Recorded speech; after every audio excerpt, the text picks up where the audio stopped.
An insurgency is a rebellion against authority when those taking part in the rebellion are not recognized as belligerents. An insurgency can be fought via counterinsurgency warfare, and may also be opposed by measures to protect the population, and by political and economic actions of various kinds aimed at undermining the insurgents' claims against the incumbent regime. The nature of insurgencies is an ambiguous concept. Not all rebellions are insurgencies. There have been many cases of nonviolent rebellions, using civil resistance, as in the People Power Revolution in the Philippines in the 1980s that ousted President Marcos, and the Egyptian Revolution of 2011, where a revolt takes the form of armed rebellion. It may not be viewed as an insurgency if a state of belligerency exists between one or more sovereign states and rebel forces. For example, during the American Civil War, the Confederate States of America was not recognized as a sovereign state,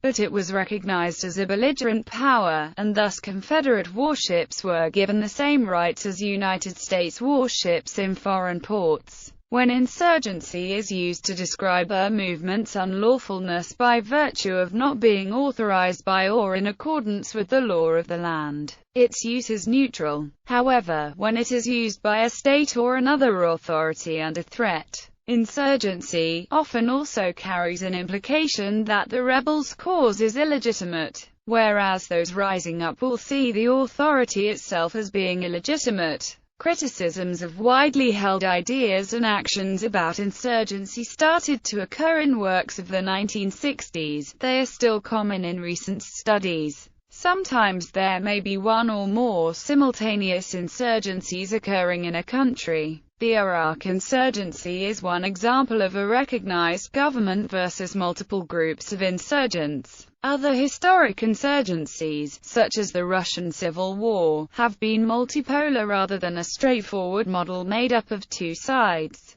During the Angolan Civil War there were two main sides, MPLA and UNITA. At the same time, there was another separatist movement for the independence of the Cabinda region headed up by FLEC. Multipolarity extends the definition of insurgency to situations where there is no recognized authority, as in the Somali Civil War, especially the period from 1998 to 2006, where it broke into quasi-autonomous smaller states, fighting among one another in changing alliances. Definition: if there is a rebellion against the authority and those taking part in the rebellion are not recognized as belligerents, then the rebellion is an insurgency. However, not all rebellions are insurgencies, as a state of belligerency may exist between one or more sovereign states and rebel forces. For example, during the American Civil War, the Confederate States of America was not recognized as a sovereign state,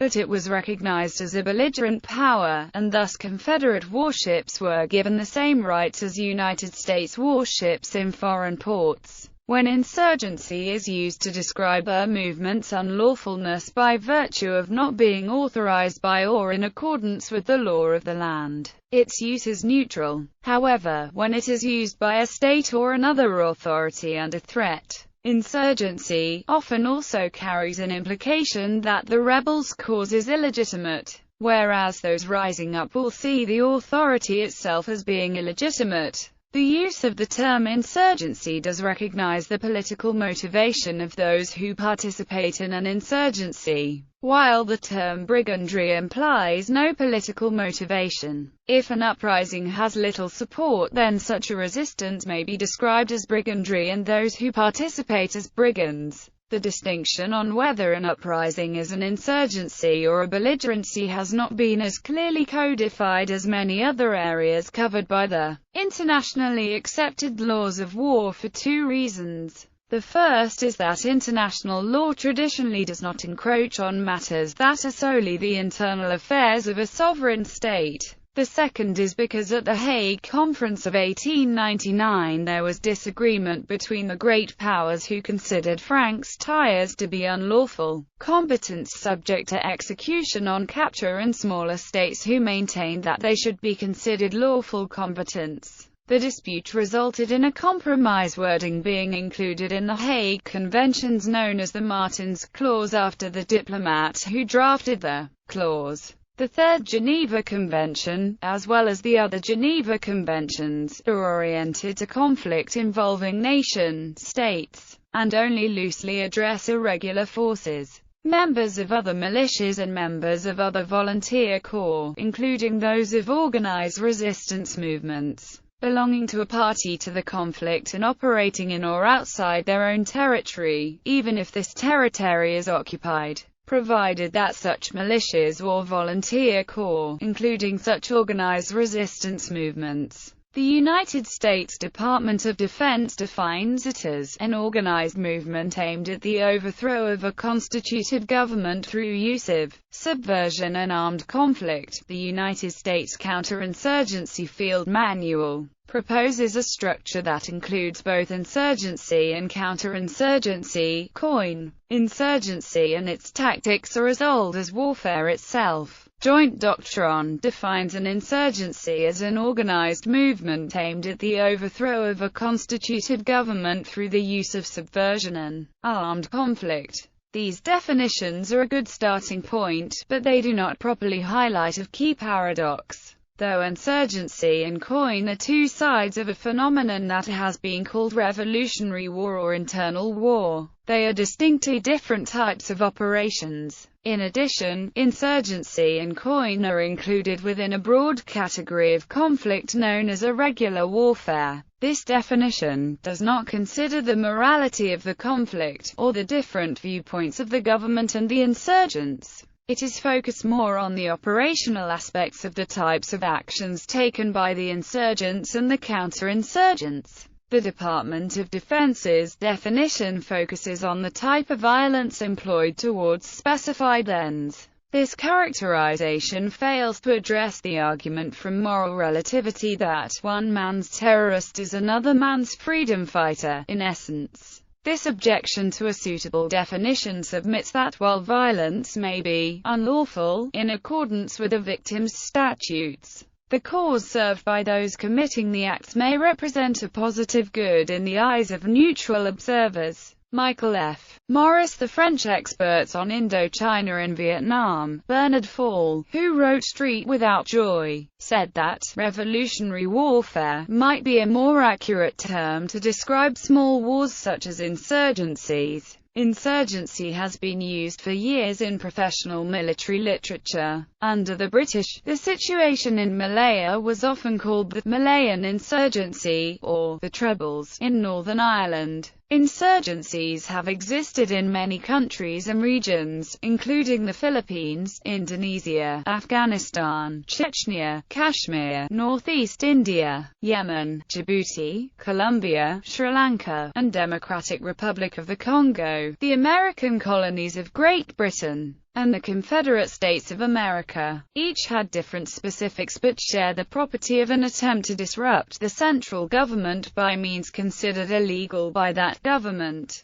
North points out, however, that insurgents today need not be part of a highly organized movement. Some are networked with only loose objectives and mission-type orders to enhance their survival. Most are divided and factionalized by area, composition, or goals. Strike 1 against the current definition of insurgency. It is not relevant to the enemies we face today. Many of these enemies do not currently seek the overthrow of a constituted government. Weak government control is useful and perhaps essential for many of these enemies of the state to survive and operate. Tactics. Insurgencies differ in their use of tactics and methods. In a 2004 article, Robert R. Tomes spoke of 4 elements that typically encompass an insurgency: cell networks that maintain secrecy, terrorism used to foster insecurity among the population and drive them to the insurgents for protection, multifaceted attempts to cultivate support in the general population, often by undermining the new regime, attacks against the government. Thomas is an example of a definition that does not cover all insurgencies. For example, the French Revolution had no cell system, and in the American Revolution, little to no attempt was made to terrorize civilians. In consecutive coups in 1977 and 1999 in Pakistan, the initial actions focused internally on the government rather than on seeking broad support. While Thomas' definition fits well with Mao's Phase 1, it does not deal well with larger civil wars. Mao does assume terrorism is usually part of the early phases, but it is not always present in revolutionary insurgency.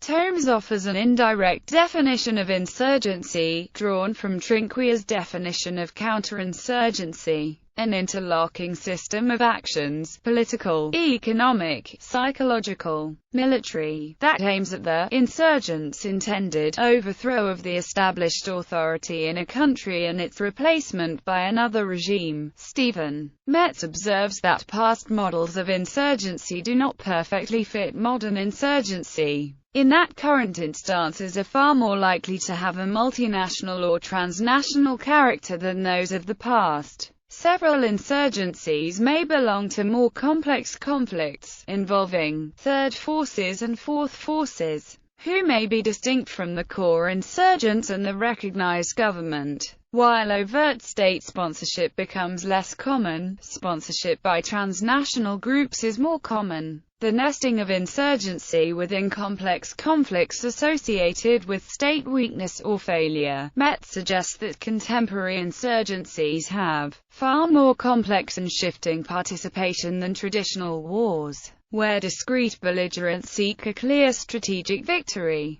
Terrorism. All insurgencies include terrorism, with the caveat that there is no universally accepted definition of terrorism. While there is no accepted definition in international law, United Nations-sponsored working definitions include one drafted by Alex P. Schmid for the Policy Working Group on the United Nations and Terrorism. Reporting to the Secretary-General in 2002, the working group stated the following: without attempting a comprehensive definition of terrorism, it would be useful to delineate some broad characteristics of the phenomenon. Terrorism is, in most cases, essentially a political act. It is meant to inflict dramatic and deadly injury on civilians and to create an atmosphere of fear, generally for a political or ideological purpose. Terrorism is a criminal act, but it is more than mere criminality. To overcome the problem of terrorism, it is necessary to understand its political nature as well as its basic criminality and psychology. The United Nations needs to address both sides of this equation. Yet another conflict of definitions involves insurgency versus terrorism. The winning essay of the 24th Annual United States Chairman of the Joint Chiefs of Staff Strategic Essay Contest, by Michael F. Morris, said, "A pure terrorist group may pursue political, even revolutionary, goals, but their violence replaces rather than complements a political program." Morris made the point that the use, or non-use,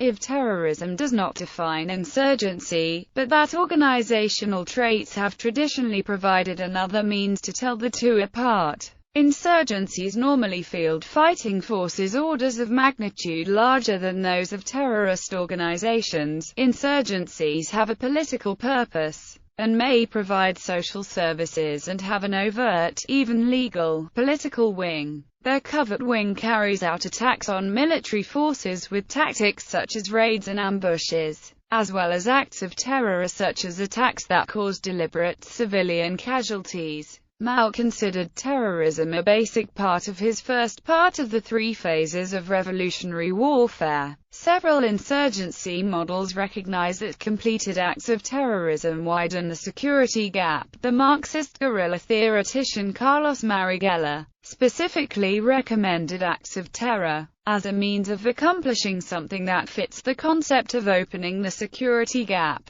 Mao considered terrorism to be part of forming a guerrilla movement. Subversion. While not every insurgency involves terror, most involve an equally hard-to-define tactic: subversion. When a country is being subverted, it is not being outfought, it is being out-administered. Subversion is literally administration with a minus sign in front. The exceptional cases of insurgency without subversion are those when there is no accepted government that is providing administrative services. While it is less commonly used by current U.S. spokesmen, that may be due to the hyperbolic way it was used in the past, in a specifically anti-communist context. U.S. Secretary of State Dean Rusk did in April 1962, when he declared that urgent action was required before the enemy's subversive politico-military teams find fertile spawning grounds for their fish eggs. In a Western context, Rosa now cites a British Secret Intelligence Service definition as a generalized intention to overthrow or undermine parliamentary democracy by political, industrial or violent means. While insurgents do not necessarily use terror, it is hard to imagine any insurgency meeting its goals without undermining aspects of the legitimacy or power of the government or faction it opposes. Rarely, subversion alone can change a government. This arguably happened in the liberalization of Eastern Europe. To the communist government of Poland, solidarity appeared subversive but not violent.